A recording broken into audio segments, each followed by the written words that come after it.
Jimburzoda Ningmi Zhang Zongde Monum Jimbur Ngabjeta Bakar Tarangam Santo Shirmando Tumba de Janla Gijam Zar Nature Rover Tang Jangam Jahor to Gijin Loyalan. You remember Sojan Sura Gongit Toban Pura Shinji. To liberate all sentient beings, please give rise to the Supreme Bodhicitta. Now let us study the Bodhicharyavatara specifically. In Chapter 5, we are on the teachings on guarding awareness. Today's teaching focuses on the topic of ceasing unwholesome activities. This will be explained in 3 parts. The first point is about eliminating attachment and distraction. In the root verses, it is stated as follows. If you engage in idle chat or in amazing spectacles of various and different kinds, give up your eagerness for them. This verse says that when we find ourselves involved in all sorts of idle gossip or meaningless conversations, or when we are enjoying various entertainment, such as shows, plays, television, or movies, at such times, we should view them as illusory, like a dream, and not get attached or avoid clinging to them. In other words, as Mahayana practitioners, it is very important that we first learn to go along with all sentient beings. As we see in the biographies of some bodhisattvas, some beings can be guided through having conversations with them on topics they are interested in, such as military affairs, technology, politics, or economics. They can be guided if you engage in such conversations with them. In such cases, as practitioners, we should not think that we must always stay away from such topics, or that we must retreat into seclusion and avoid all contact with others. Trying to avoid all circumstances in this way is not reasonable.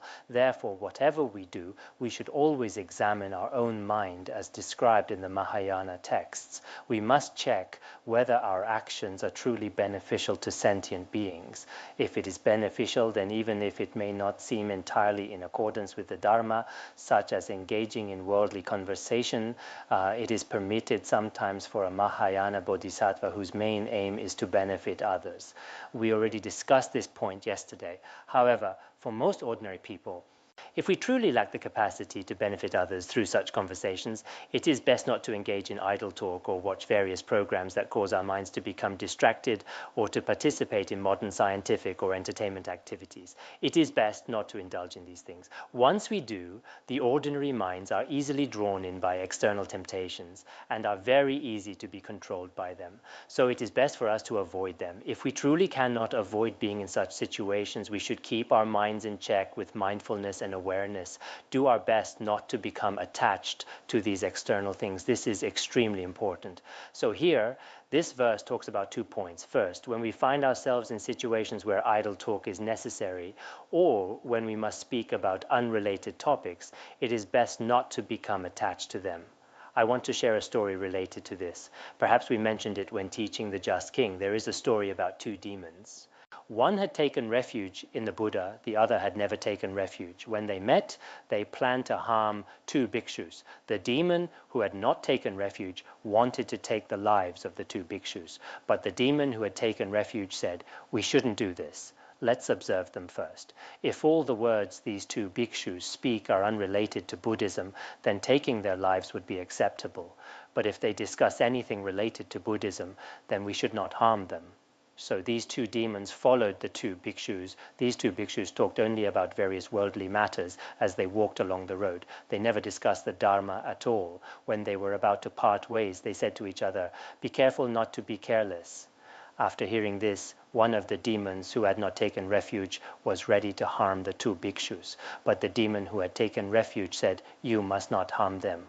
Why would you do that?" The first demon replied, "These 2 bhikshus never say anything related to the Dharma, so I must kill them." But the demon who had taken refuge said, "Didn't we hear them say at the end, 'Be careful not to be careless'?" In fact, in Buddhism, this has a very profound meaning. The body, mind, and speech should not be careless. There are many virtues in this teaching. After hearing this, the demon who had not taken refuge realized that what the other one said made sense. Later, this demon generated faith and took refuge in the Buddha. So from this story, we can see that whether lay or ordained, when we converse with each other, if we always talk about things unrelated to Buddhism, then demons, ghosts, or spirits can easily harm us. But if we often discuss topics related to Buddhism, such as mindfulness and awareness, then even non-human beings will find it hard to harm us. So this story also shows that even if we speak about unrelated topics, it is best not to become attached to these things. During daily conversation, some people speak only about unwholesome things such as topics related to sex, violence, and so on. They constantly talk about things that are meaningless.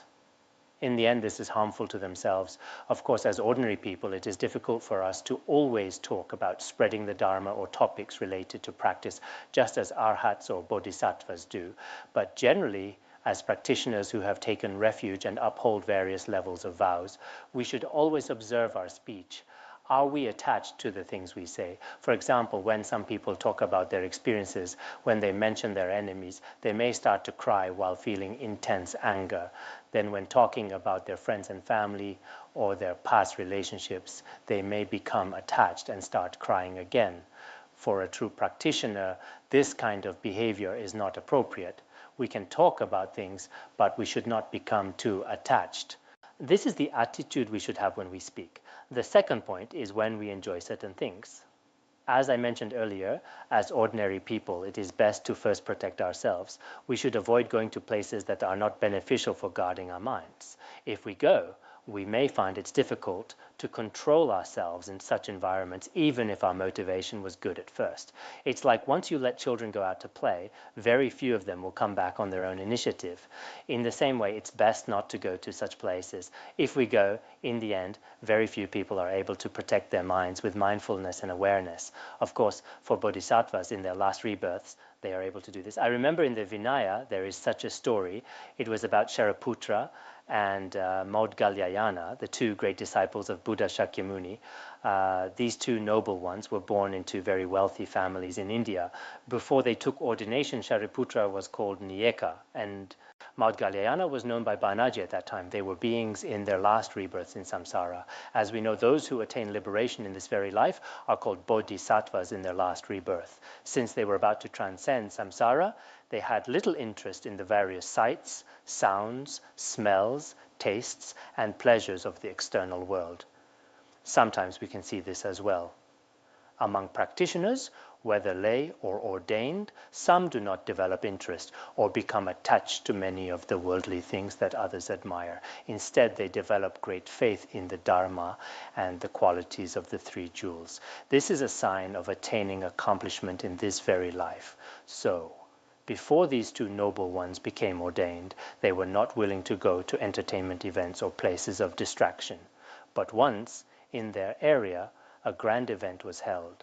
At that time, forced by their parents, the two noble ones had no choice but to attend.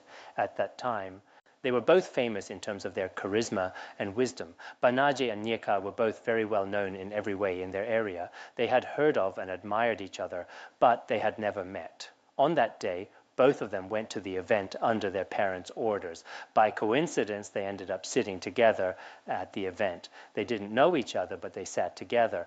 On stage, there were all kinds of performances, singing, dancing, music, and all sorts of shows. But it seemed that both of these noble ones were completely uninterested. They didn't enjoy the show with joy like ordinary people did. Some people nearby thought these two must be very dull because they didn't know how to enjoy themselves or entertainment. Some even thought these two might have some mental problem. Later, during the event, Nyeka asked, actually this detail is different from when I shared it previously. Here it says, Banaje asked Nyeka, did you watch or listen to today's performances? Nyeka replied, yes, I watched and listened. How did you feel about it? Nyeka said, I felt that all the people on stage were just like corpses displaying postures.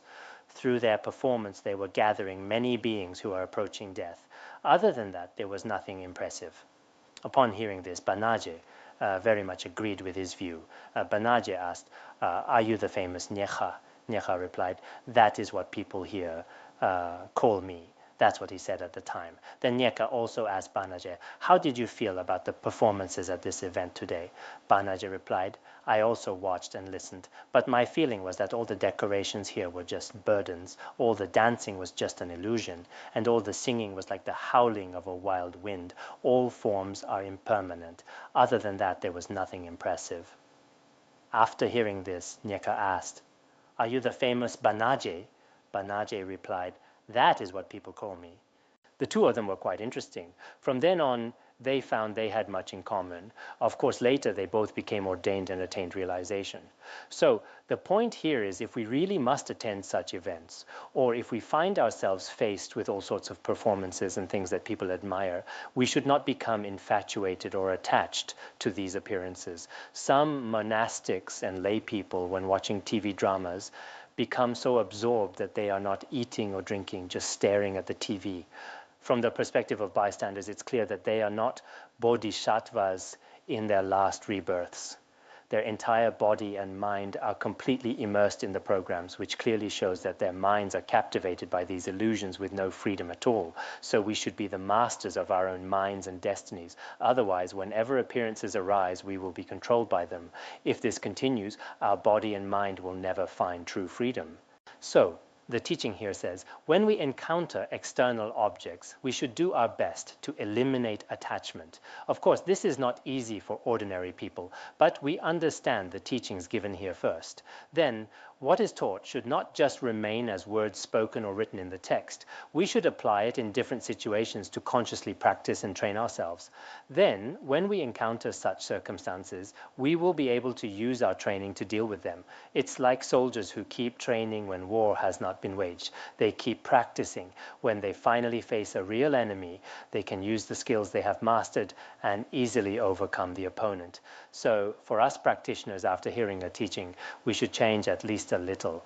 This is an essential condition. If our mind streams do not change at all and remains exactly the same as before, although listening to the Dharma does bring merit, apart from that, if we fail to tame our own mind with it, it is not very meaningful. As we study the Bodhicharyavatara this time, I could just go through a dozen verses each day, which would be an easy way to teach.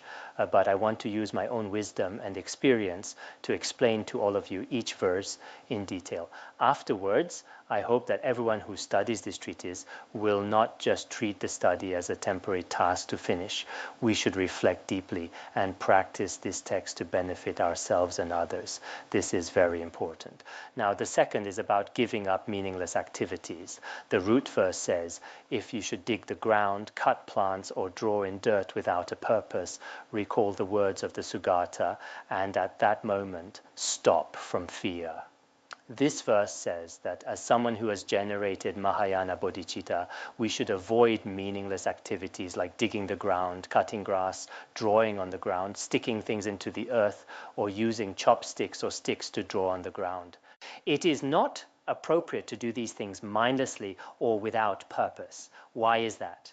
Generally, it is best not to engage in meaningless, distracted, or scattered activities. If we really must do these things, we must remember the teachings of Buddha Shakyamuni in the Mahayana Sutras, which tell us to give up all activities that do not benefit sentient beings. We must be able to recall the teaching of giving up all actions that do not benefit others.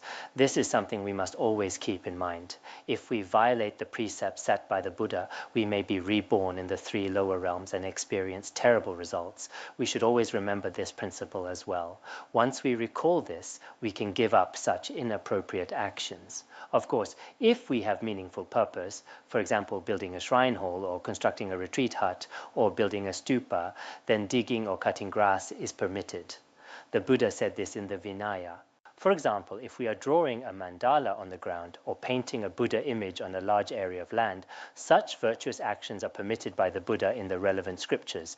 If there is no permission, then casually digging the ground is not allowed. Some people may think that not digging or cutting grass is a precept for bhikshus. In the Pratimoksha vows, these are considered downfalls. Why do we also strictly observe these Pratimoksha rules in Mahayana Buddhism? What is the reason for this? The point is that these meaningless actions are not only strictly forbidden in Hinayana, but in Mahayana Buddhism as well. There are both lay and monastic bodhisattvas in Mahayana Buddhism. Monastic bodhisattvas must observe all the precepts in the Pratimoksha vows.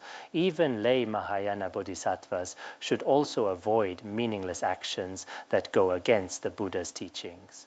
We should reflect on these points and not engage in such actions. So, digging the ground and similar actions should not be done. If we do so, we are violating the precept prescribed by Buddha Shakyamuni. If we break the Buddha's precepts, the law of karma is infallible for everyone. The Buddha taught in the Nirvana Sutra, the karma of the 3 times never fails.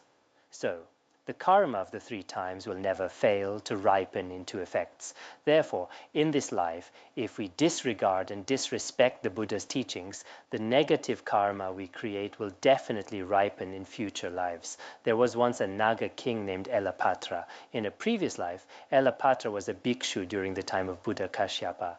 At that time, he did not properly keep his vows. Once, while traveling, his robe got caught on an Elapatra tree. He remembered that the Buddha's teachings say that bhikshus should not cut trees, but he felt it didn't matter, so he cut the tree and left. Later, the karmic result ripened during the time of Buddha Shakyamuni. Buddha Shakyamuni asked him to reveal his true form. At that time, a huge and terrifying Naga appeared with an Elapatra tree, grew from his head. His suffering was the karmic result of breaking just one precept. Therefore, whether it is digging or cutting grass, we must never look down on even the smallest precepts. Don't think this doesn't matter, or this is only for monastics, or this doesn't apply to lay people, or the Buddha said it, but it's just a minor fault. To casually break precepts is not reasonable. There are stories from the past about this. For example, why can't we dig the ground? Because there are many small creatures in the earth, such as earthworms, ants, and so on. When we dig, we may kill them. So this kind of action is not appropriate. There is a story from the time of Emperor Wu of Liang. He had a teacher whom he respected very much. This teacher usually lived in the monastery. Once Emperor Wu sent someone to invite the teacher. During that time, Emperor Wu had a friend visiting. They were playing chess and were very absorbed in the game. Just then, others brought the teacher over. After bringing the teacher, he said, "Your Majesty, I have brought the teacher. What should I do now?" But the emperor did not hear him. While playing chess, he said to his opponent, "Kill." In chess, this is a term for capturing a piece. Although I have never played chess and don't know much about it, according to some stories, this is what happened. When the emperor said "kill," the person who brought the teacher thought it was an order from the emperor. He thought the emperor had given the order to kill the teacher. So he went back and immediately killed the teacher.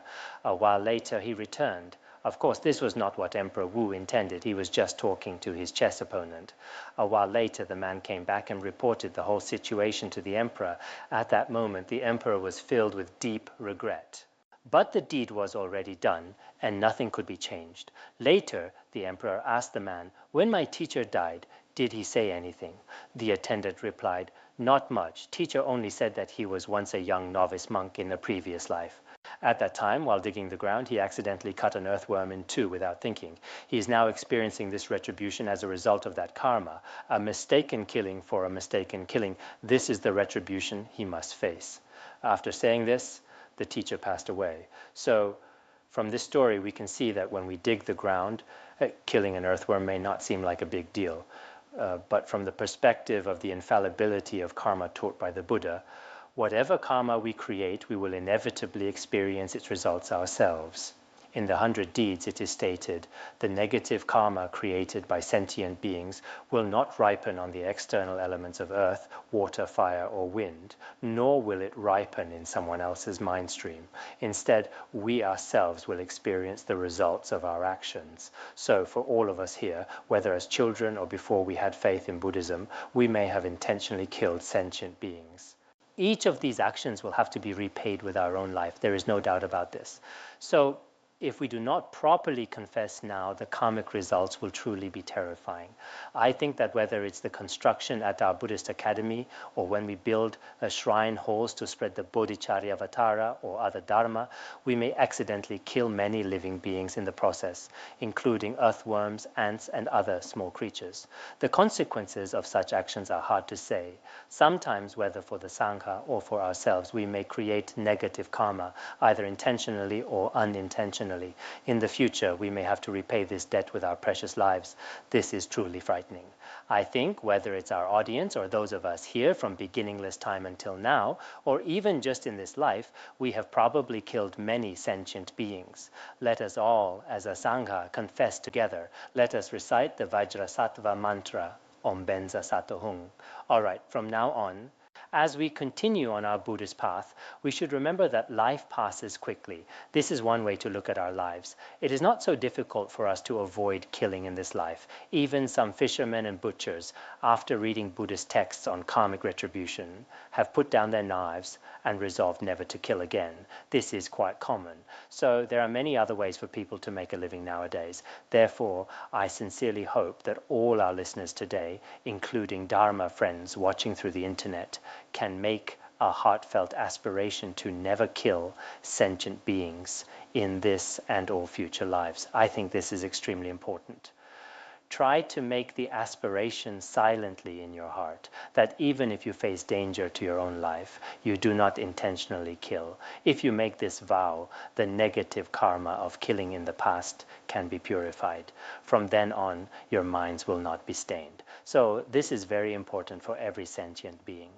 Now, let us continue with the next section, which talks about giving up actions caused by afflictions, and it's explained in 3 parts.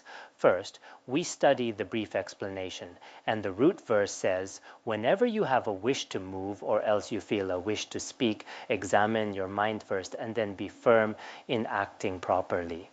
This verse is extremely important. I feel that every verse in the Bodhicharyavatara is extremely precious for anyone who relies on Mahayana Dharma for their practice. What does this verse mean? Whether we want to move or do something, or we want to speak, we must first carefully examine our own mind. Is our motivation wholesome, unwholesome, or neutral? Will this action benefit ourselves and others or not? Will it cause harm or not? We should examine all aspects in detail. There are 2 explanations for the term firm.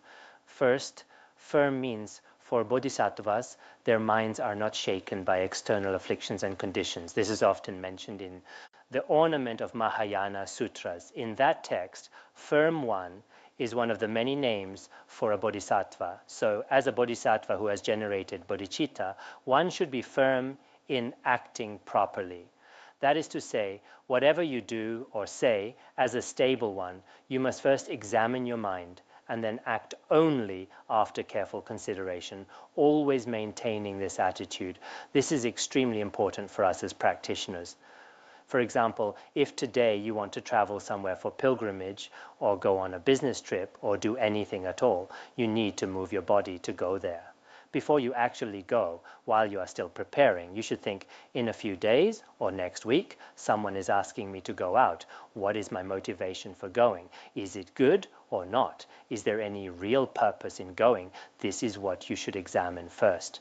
If there is a purpose, is it for my own benefit or for the benefit of others? Is it for the benefit of the Dharma or just for worldly gain? For some lay people, there are often many obstacles while studying this treatise. You may have work, family matters, or issues with friends and relatives you may have to leave in the middle. But before you go, you should reflect, will going there benefit yourself or others? If there is no benefit and it is just out of distraction, then try your best not to go. This is one way to consider. Similarly, if you go somewhere today, for example, to give a talk or express your views, you should ask yourself, is it good to say this or not? Am I speaking for the benefit of others or just for myself? If it is for myself, will the result be positive or negative? As Nagarjuna says in the Precious Garland, if my motivation is driven by desire, anger, or ignorance, then it is certainly unwholesome. Are your words today coming from the 3 poisons, or are those words spoken without desire, anger, or ignorance, repeatedly examining yourselves in this way? Why are some people called wise and others called foolish? Foolish people never reflect, they act blindly, but wise people always use their mindfulness and awareness or their conscience to examine their actions. After such reflection, the conclusions they reach are always very complete. Therefore, whatever you do with the body or say with the mouth, you must always rely on your mind to guide you. First, observe the state of your own mind, and after that, you can proceed and act accordingly. So, it is extremely crucial to always observe your own mind. His Holiness always examined his own mind. Mifam Rinpoche had a great disciple named Khenpo Loden. Throughout his life, he practiced very perfectly. When he taught the Dharma to his disciples, he used this verse as the opening verse for every teaching. He would first recite, "Examine your mind first and then be firm in acting properly," at the beginning. After reciting it, he would ask his disciples to generate bodhicitta. This was not only Khenpo Loden's custom. Many great masters in Tibetan Buddhism also use this verse as the opening verse, reciting it at the start of teachings. When I was about 7 or 8 years old, I lived near an old monk, an old practitioner. This old practitioner had a great influence on my conduct and practice from a young age. At the time, I didn't realize it, but now looking back on my life, I see that I always had faith in Buddhism from a young age. On the one hand, this may be related to habits from previous lives. I feel that I must have engaged in some virtuous actions in my previous life, or even in lives before that. From a young age, I had little interest in unwholesome actions such as killing. When others did such things, I was very afraid and tried hard to stop them. I always had great joy in virtuous actions, the 3 jewels, and the sound of chanting. From a young age, when I saw Tangkas, I felt a joy I couldn't explain. Now, looking back, that joy is really beyond description. When I was very young, before I even went to school, there was an old lama who would take us children to play in the mountains, and he would often recite these 2 lines mentioned earlier to us. He would often meditate and contemplate on the Dharma himself. Many of us didn't know what the lines meant. Examine your mind first, and then be firm in acting properly. We didn't know what it meant, but many of us could recite these lines. Later, after studying and practicing the Dharma, I realized that the environment in which one is raised is extremely important. I hope that our lay practitioners should gradually give their children some education in Buddhist compassion and loving kindness in their daily lives. This is very important. If we always tell our children, the Buddhas and Bodhisattvas will protect you, if you don't study well, you will create negative karma, or if you pray sincerely to the Buddhas and Bodhisattvas, you will get a perfect score or receive a red flower as a reward, because children care a lot about these little red flowers. If we often connect these rewards with the blessings of the Buddhas and Bodhisattvas, then no matter what happens when the children grow up, they will not think Buddhism as superstition, because they always have the idea of the Buddhas and Bodhisattvas' protection from their childhood. This view is part of their education. But if from a young age, they always think that Buddhas and Bodhisattvas are just superstition, if they always think this way as they grow up, it will be very hard to change their minds when they reach their 20s or 30s.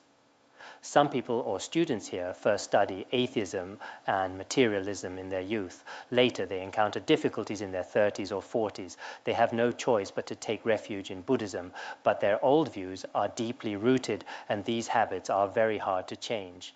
For they didn't believe in the Buddha or recite his name from childhood. Sometimes when I go to the city, I see some lay people teaching their very young children to bow to the Buddha. When these children do so, it is truly adorable. But it's not just about being cute. Even some animals can be cute. But these would have inconceivable effect on their whole life. I think some Tibetan children are very fortunate in this regard, because their parents are all Buddhists from a very young age. As soon as Tibetan children can say mama, they are taught to recite Avalokiteshvara's mantra.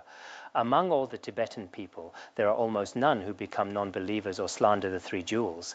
This is due to differences in living environment and education. This topic I just mentioned may not be directly related to the verses of the Bodhicharyavatara.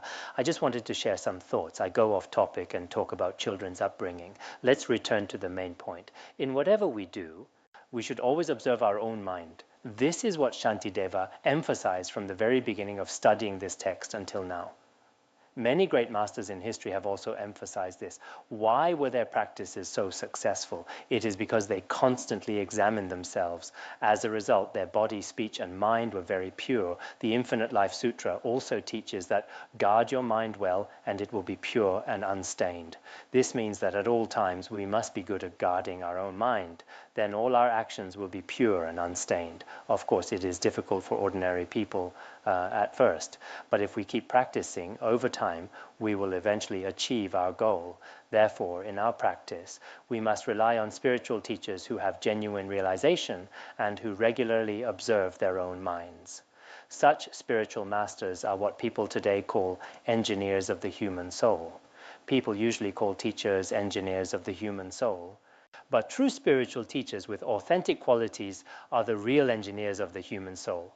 Relying on their genuine, selfless, and altruistic guidance, all sentient beings in the world can be led onto the path of liberation. Being selfless is the most crucial point in our motivation. Although we talk about benefiting others all the time, when it comes to benefiting others, many of us still can't go beyond our own self-interest. Therefore, we must now cultivate a smaller sense of self and a greater concern for others. Of course, at first, as ordinary people, everything we do and say is self-centered, aimed at protecting ourselves. But as we gradually expand our bodhicitta, our motivations and actions will increasingly be for the benefit of others. This scope will continue to expand. So as Mahayana practitioners, we should care about the world and all sentient beings, not just ourselves, our friends and family. We should not only understand it in words and writing, we should also cultivate this gradually in our hearts. It is not something unattainable. Next, we will discuss the detailed explanation. When we encounter external circumstances, our minds should remain unmoved and stable. There are about 27 types, as I recall. All of them are about holding still like a block of wood. It is explained as follows. At times, when my mind feels the lust of greed, or else the urge of anger, I must not act and must not speak. I'll hold still like a block of wood. This verse means that whenever we notice greed arising in our mind streams, or whenever anger arises in our mind streams, we should observe and recognize it. If we let greed erupt and lead us to commit unwholesome actions, the consequences can be unimaginable. Likewise, if we allow anger to arise and act on it, the results can also be beyond words. In this way, all kinds of afflictions often arise in our mind streams, especially the most frightening ones, greed and anger, which people often talk about. Greed arises very easily, especially when we encounter pleasant and attractive objects. Whether it is people, wealth, or any other thing, strong greed naturally arises in our mind streams. If we follow this greed, we may end up violating the Buddha's teachings or even breaking our vows. Ultimately, this can lead to falling into the lower realms, which is extremely dangerous and frightening. In the same way, when we encounter unpleasant or disagreeable situations such as enemies or illness, anger will arise in our mind streams, burning like a raging fire. If we do not apply the water, which is the wisdom of emptiness or the great compassion of the Mahayana, we cannot extinguish the anger. Then it can burn down the house and forest, which is the merit and wisdom that we have accumulated over countless lifetimes. This is the real danger. Therefore, as practitioners, we must always observe our own mind stream. Whenever greed arises in our mind, we should temporarily stop it. His Holiness said, when we practitioners encounter pleasant objects, we may develop very strong greed.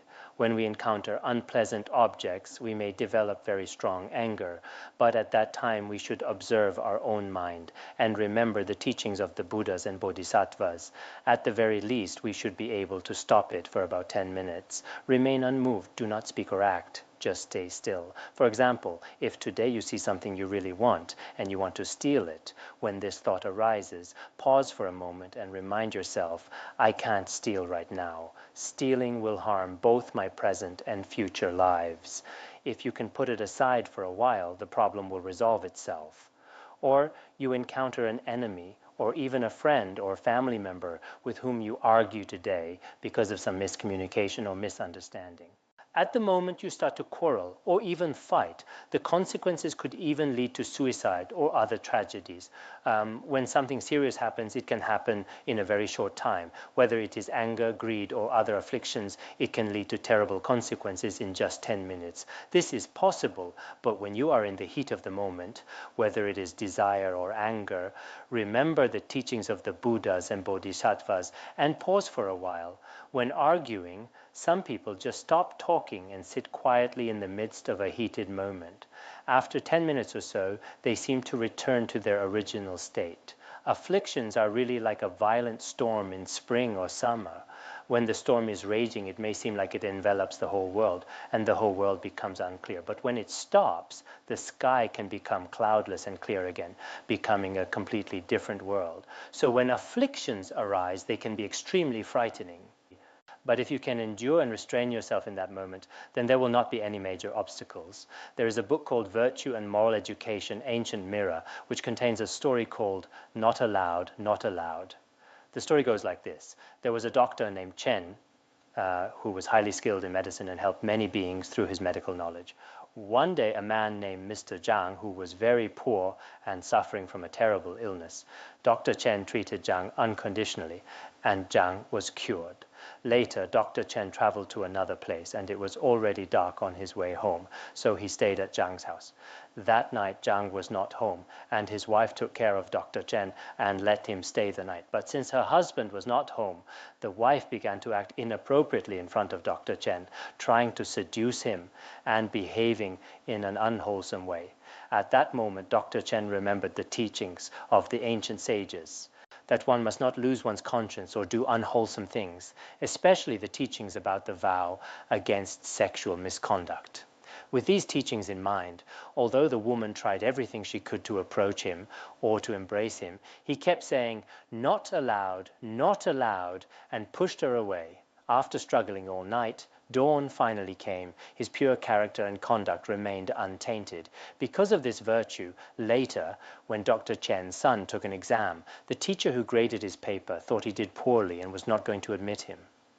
But at that moment, the teacher heard a voice in the air saying, "Not allowed, not allowed." So the teacher looked at the paper again.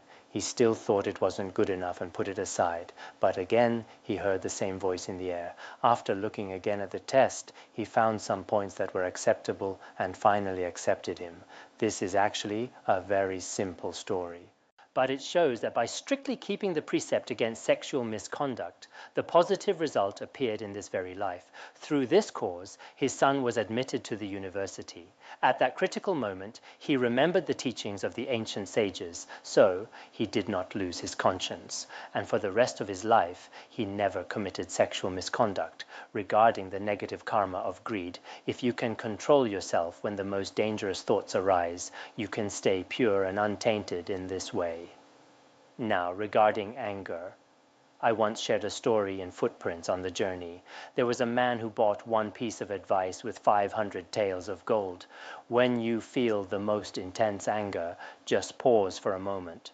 He thought that 500 taels of gold were not well spent. Just by pausing for a moment when you feel intense anger, you can avoid something truly not worthwhile. He deeply regretted spending so much money on it. Later, when he returned home, he found his wife sleeping with another man. At that moment, he was about to attack the man, but then he remembered the teaching he bought. When you feel the most intense anger, just pause for a moment. He thought, now that I am feeling this intense anger, should I pause for a moment? So he paused for a moment, and at that time, he found out his wife was not with another man. It was his own mother who had come to sleep with her that night. If he had acted, he would have killed his own mother. How terrible. So it's the same in our worldly life. For example, two people first argue with each other, and then they may end up fighting. At that moment, unable to control their desire or anger, they may even kill the other person and regret it for the rest of their lives. Not this life, the hatred between them will last for lifetimes to come. When afflictions arise, it is truly frightening.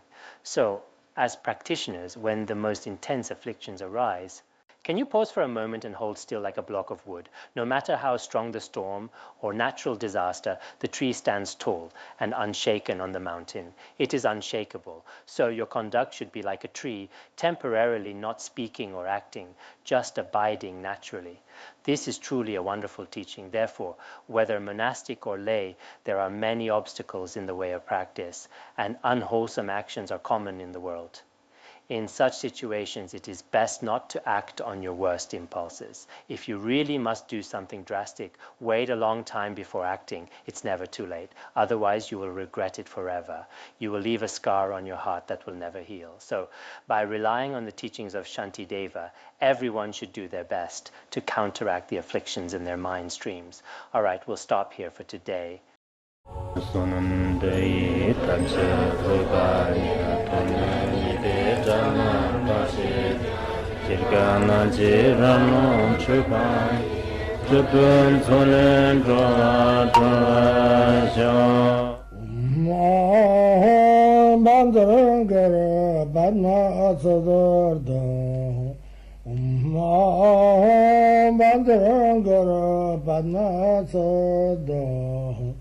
Om Bandara Banma Sadar